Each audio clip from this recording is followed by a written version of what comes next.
right, everybody, welcome back to another fun video. So while I'm setting up here, I was thinking I should make like a little studio, you know, so I could make these type of videos.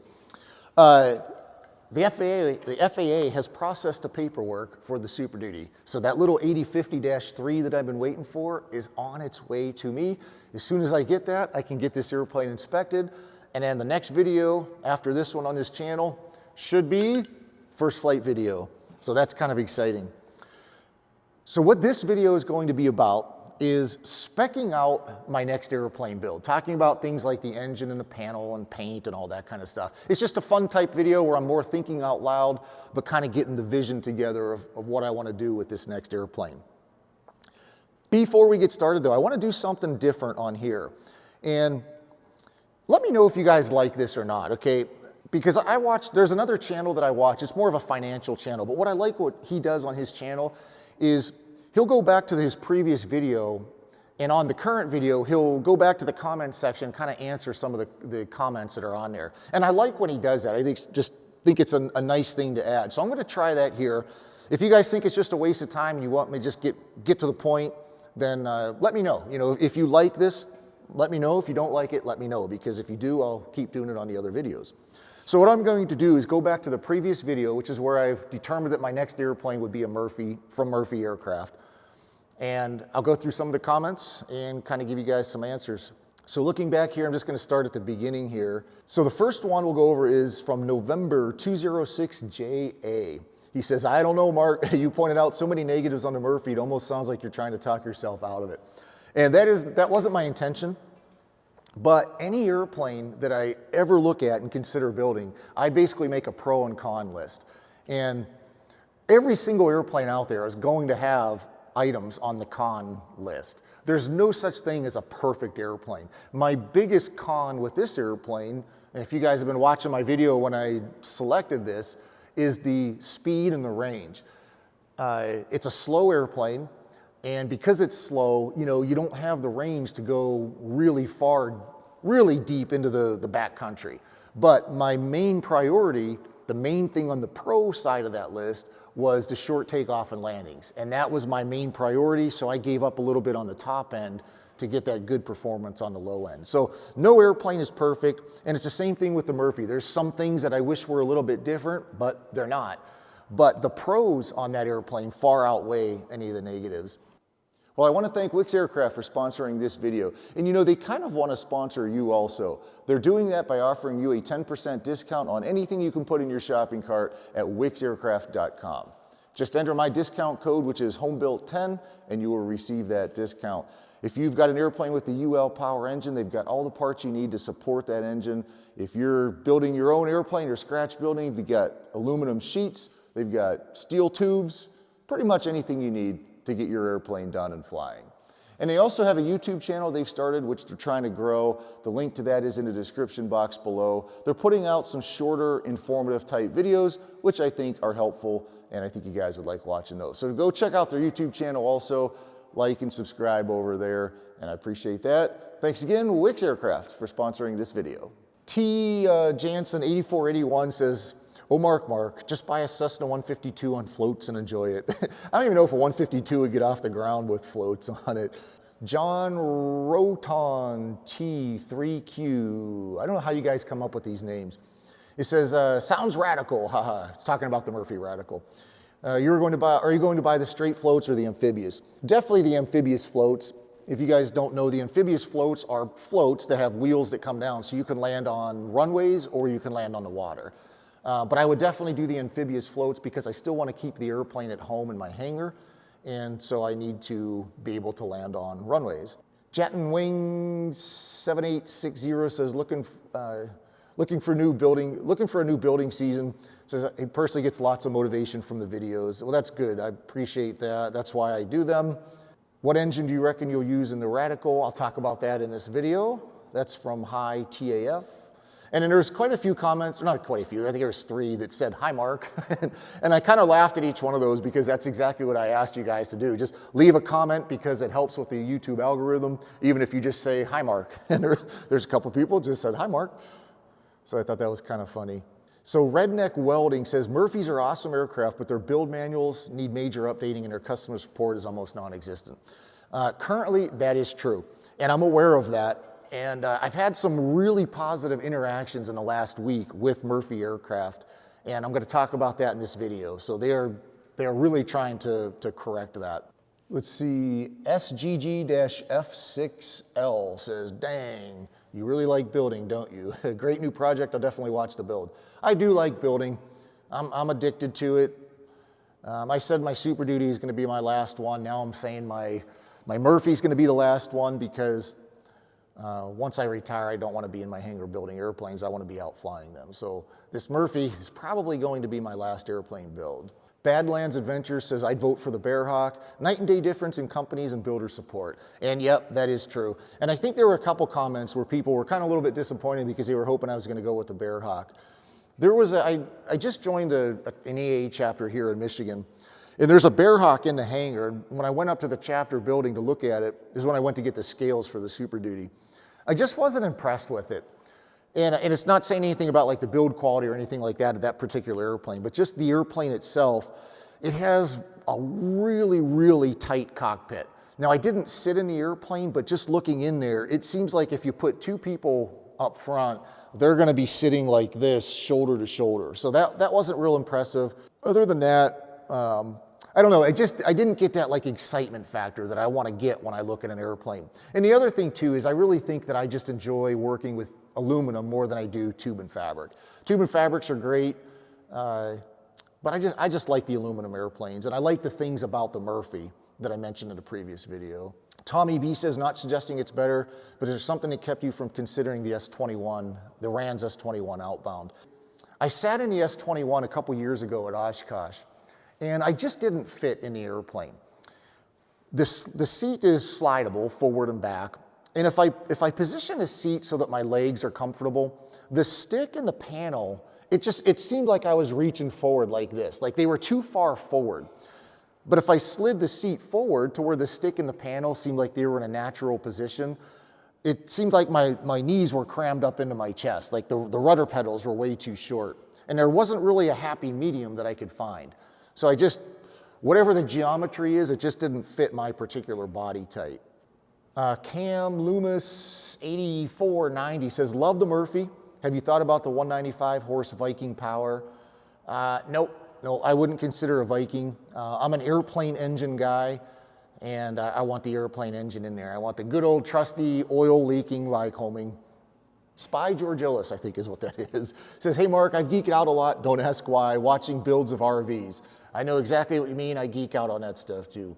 And while most of these builders love their airplanes, they didn't have many nice things to say about wet wings and Pro Seal. I think we talked about the wet wings on the last video. The wet wings are where you basically seal up with Pro Seal the ribs, and basically the wing structure itself becomes a fuel tank instead of something like the Zenith where you actually install a fuel tank. But I didn't mind using the Pro Seal. It wasn't that hard to do. I think once you kind of get the system down, it's not that bad. So I don't mind the wet wings in a Murphy.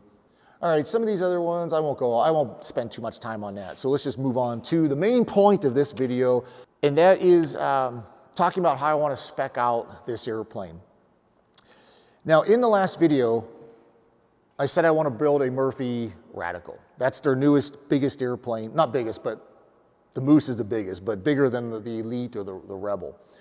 And when I was doing my research to pick that airplane and to make that video, the Murphy Elite was actually the airplane that I really wanted. And the Elite is an updated version of the Rebel, and then the Radical is the updated version of the Elite. But there's some advantages to the Elite. It has much shorter wings. They're 6 feet shorter. You can put 3 people in the airplane, kind of like the Super Duty, and it's a lot faster than the Radical. It's also a much less expensive kit, and some of the updates on the Radical are things that I don't really care about. But when I was doing all this research and picking the Murphy aircraft, I watched a video from, I think it was 2022, when Murphy was at Oshkosh.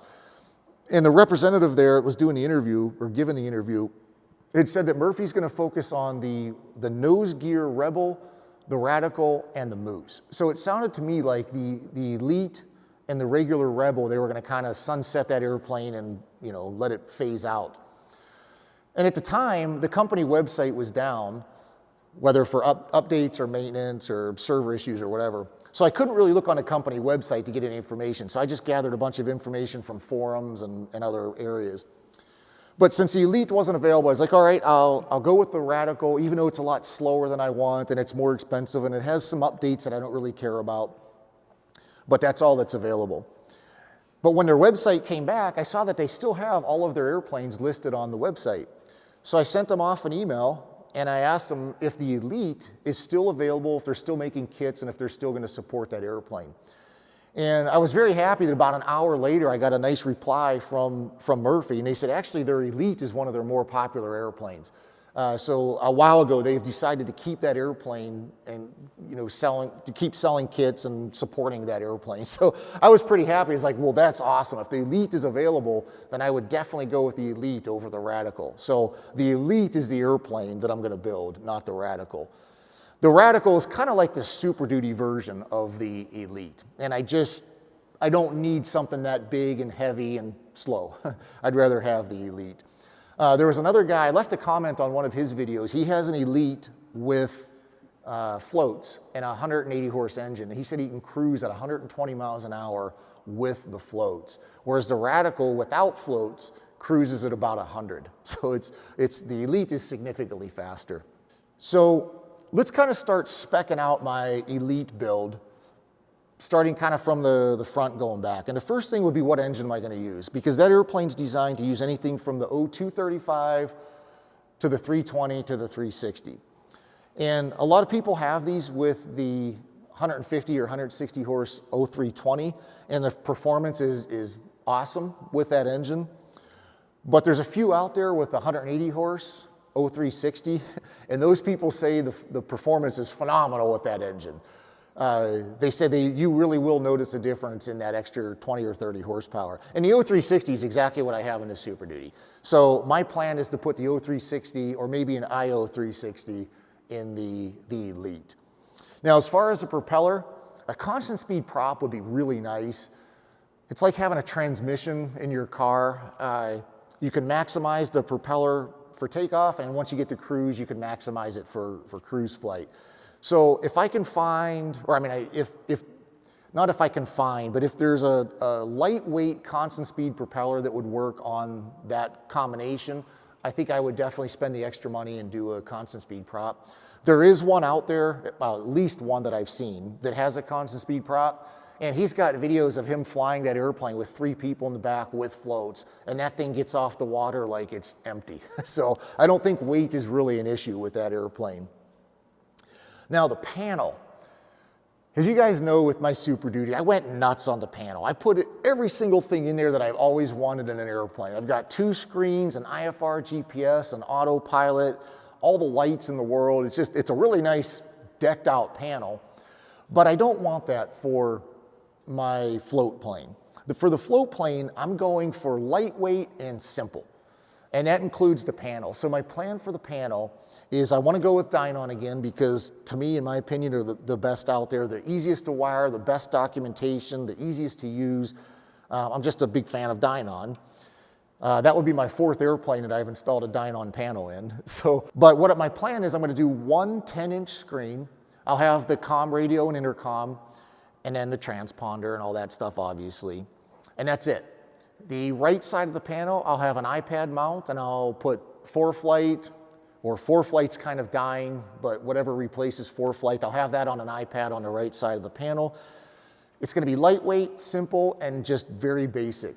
Now, I'm still up in the air on if I want to put an autopilot in it. An autopilot's going to add about 12 to 15 pounds to the airplane, because each of the servos weighs 5 pounds.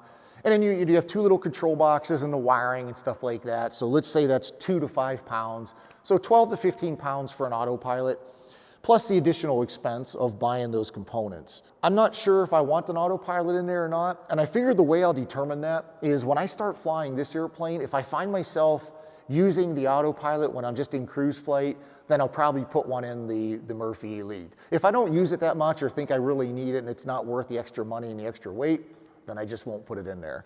But right now I'm kind of up in the air on that. Now, as far as lights on the airplane, again, in one of my previous videos, I showed you all the lights on this airplane. I kind of decked this airplane out with a lot of lights. And since my plan for the float plane is lightweight and simple, I still want to have lights on it, but the only lights I'm going to put on it are the Aero LED lights on the nav and strobe lights on the wingtips. That's it. That makes it night legal. That's all I need. And it's lightweight, simple, and less expensive. So that's the only lights I'll have on that airplane. And seats, now what I want to do is I want to have the same kind of seats that I have in here, the same material, and it's basically a fake leather.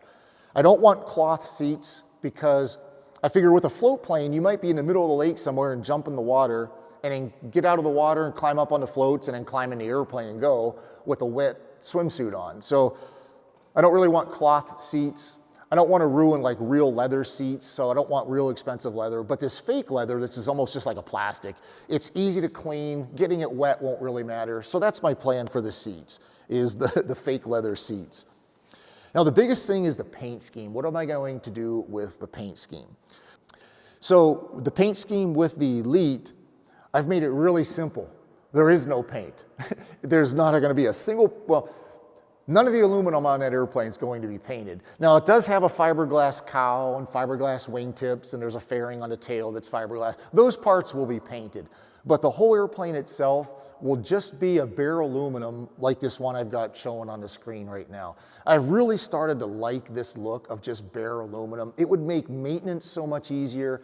And the biggest thing for me is, to me, it would increase the utility of the airplane, because having an airplane painted, just like any of my airplanes, I'm going to be paranoid about having it getting scratched. And on floats, if I pull up to a dock, I'm going to be worried about scratching the floats. If I'm going to have somebody step on and walk on the top of the floats to get in the airplane, I'm going to be looking at their shoes and worried about their shoes. I'm like, I hope they don't have a little rock in the bottom, and I hope they don't scratch the paint. I just like the idea. I like the looks of that aluminum, and I like the idea of I don't have to be paranoid about it being scratched. Now, I don't want the aluminum to be highly polished like a mirror. That's just not my style. To me, it's kind of too confusing because you get all these reflections on it and you kind of lose the shape of the airplane. It's almost like a camouflage. I don't like the mirror polished finish, but I do like just the bare aluminum. So that's kind of my plan for the paint.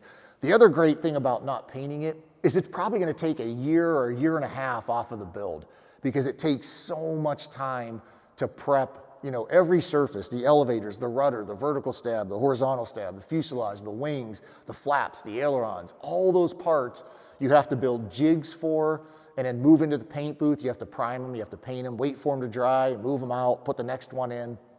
It's just going to save so much time not painting it. So, and the more videos I look of the Murphys, the more I just kind of fallen in love with that aluminum look.